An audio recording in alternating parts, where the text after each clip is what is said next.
4 years ago, I stopped posting on YouTube. And honestly, I didn't think I'll be gone this long.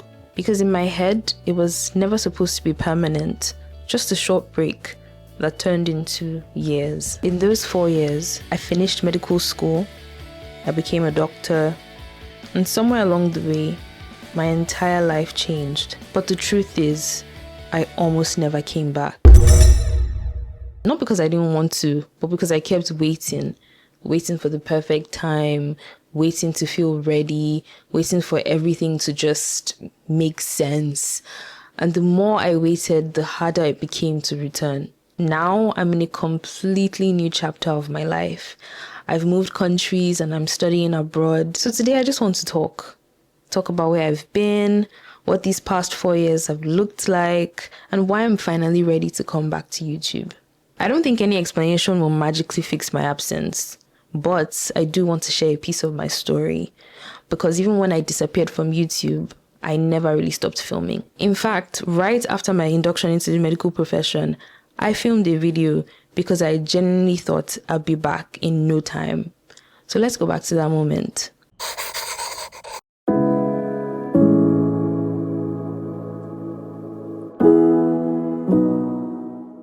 The last time I spoke to you guys, last time I was on YouTube, I was a medical student.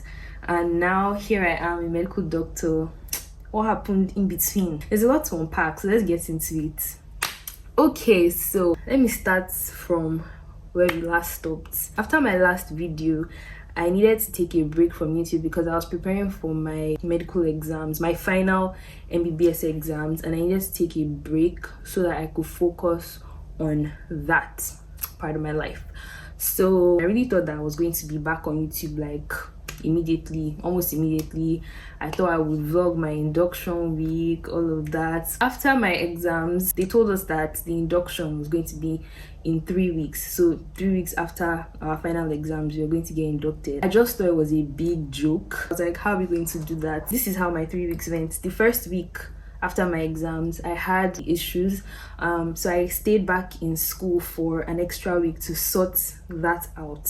So 1 week gone. I wasn't even able to properly rest. So the second week I came back home. I just took the entire week off. I used that week to just relax, rest, be happy to be back home. I was really hoping that they were going to move the induction date. I felt like it was too soon, but the third week they had still not said anything, especially the provost. He was very serious, like that was going to be our induction date. So I was just looking at myself like, you only have this week, like next week is the induction. I had to sort out my dresses for all the 3 major events. We had the induction Thanksgiving, the induction dinner, and the induction itself. I was working with a very tight schedule. Like I just had 1 week to plan everything, my souvenirs, every single thing.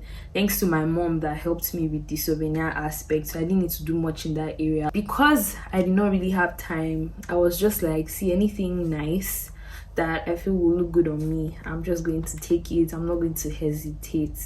So I was scrolling through Instagram and I saw this very nice dress, and I felt like it was simple enough for an induction. I didn't want, like, for my induction, I really didn't want anything overly fancy. I got it from this store on Instagram called Jan by Jan, and when I was going through their page, I also saw another dress that I really liked and I felt like looked good on me for the dinner. So I got 2 dresses from Jan by Jan. I contacted them, I went for a fitting. They didn't have my size there, so they had to custom make my dresses. The last thing was the induction Thanksgiving, and that one I needed to sew the dress like in a custom made style. I actually went back to school with just 2 out of my 3 dresses, because the last one, which was the induction Thanksgiving dress, I couldn't get it on time because I started working on it late. I was still able to get it like well before the day I was going to wear it. So let's get into the induction week proper. So I went back to school on a Thursday and we had a seminar. So nothing much, just the boring usual stuff. But yeah, and then Friday we didn't really do anything, so I used Friday. I did some clearance on Thursday, but I used Friday to do the remaining clearance I had to do, and I actually finished my clearance on time. Then Saturday was the induction Thanksgiving. I really liked my dress. The next day, Sunday, was the induction dinner, which was in the evening. I think it started around 6 p.m. That day stressed me out so much, and I ended up being late for the dinner. Ladies, we know how makeup really is, like, except the people that are really fast, makeup takes time. So that took a while, and I ended up being very late for the dinner. I even considered just going without makeup, which wouldn't have been bad, but I just really wanted the total look. I mean, that's my induction dinner, so I was fashionably late. I looked nice, and you know, I still got to eat, and I still got to take my pictures, and for me that's a win-win. Because the only things I missed were all these formalities. I still got to eat, I still got to take my pictures, so I was happy. Fast forward to the induction day. That was on a Monday.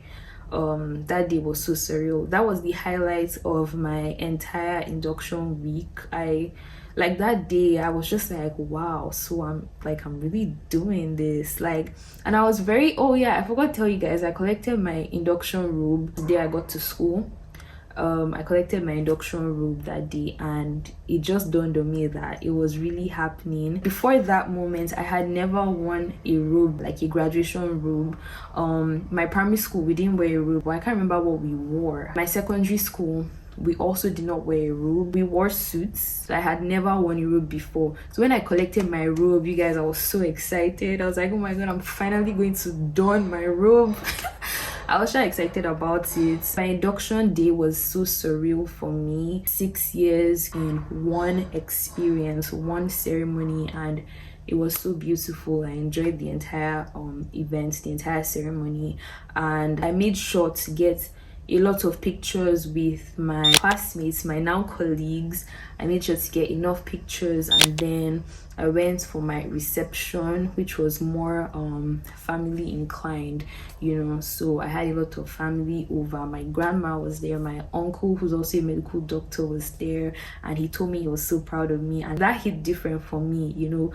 That's a senior colleague, that's my uncle, and it just hit different hearing him say how proud he was of me. That was really my induction experience. And yeah, I came back home the next day, which was on a Tuesday. I tried to get some snaps with people when they were leaving. It was a very emotional thing for me, because one of the things I wrote as what I would miss about, you know, Babcock University, or just my experience in medical school, was the fact that I felt like I belonged to a community, you know, that my friends were just a knock away, literally.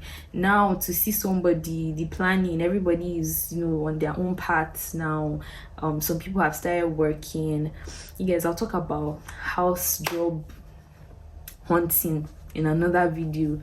That's another thing that's stressing me out right now, but we'll be all right. This video was just to update you guys on what has been happening with me. And to be honest, there were times I could have filmed, but I found myself just being in this place where I couldn't film. I couldn't do anything YouTube related until I was sure of what I was doing again. So I found myself in this place where I was questioning my purpose on YouTube, and even like in life generally. What do I want out of my life? I found myself asking that question a lot, and while it hasn't been 100% answered, I'm kind of on that journey to figuring out what I'm going to do with myself. And so I didn't want to put out content just for the sake of putting out content. I really wanted to be very intentional about my YouTube channel, and you know, the kind of impact I want to have on the people watching me. Watching that now feels so surreal, because I genuinely had so many plans and life just took a completely different route. But I've come to realize something: nothing is ever truly wasted.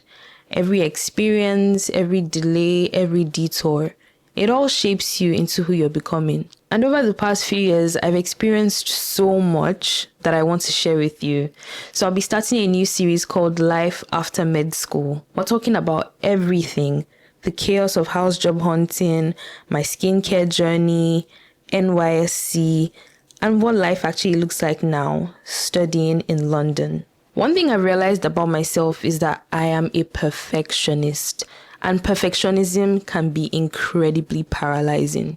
Coming back to YouTube has been on my mind for years, but I kept feeling like I needed to be in the perfect place to return. But recently something shifted. During the Hallelujah Challenge, Pastor Nathaniel Bassey shared a Bible verse that stuck with me. Whoever watches the wind will not plant. Whoever looks at the clouds will not reap. And it just clicked. If I keep waiting for everything to be perfect, I'll never start. So this is me choosing to start anyway. Honestly, imperfectly, consistently. You might notice things look a little different here. That's intentional. I've reimagined the channel to feel more like a postcard or a letter. Just me documenting my life and hopefully encouraging you to take your own leaps of faith as well. I'll also be dropping a new channel trailer very soon, so keep an eye out for that. If you've made it this far, thank you. Truly. Thank you for staying even when I was gone. I'm really excited about everything ahead, and I'm glad I get to share it with you. If this video meant something to you, don't forget to like, subscribe, and share to someone who might need a reminder that it's okay to start again. I'll see you in my next video. Bye. Love, Elfie.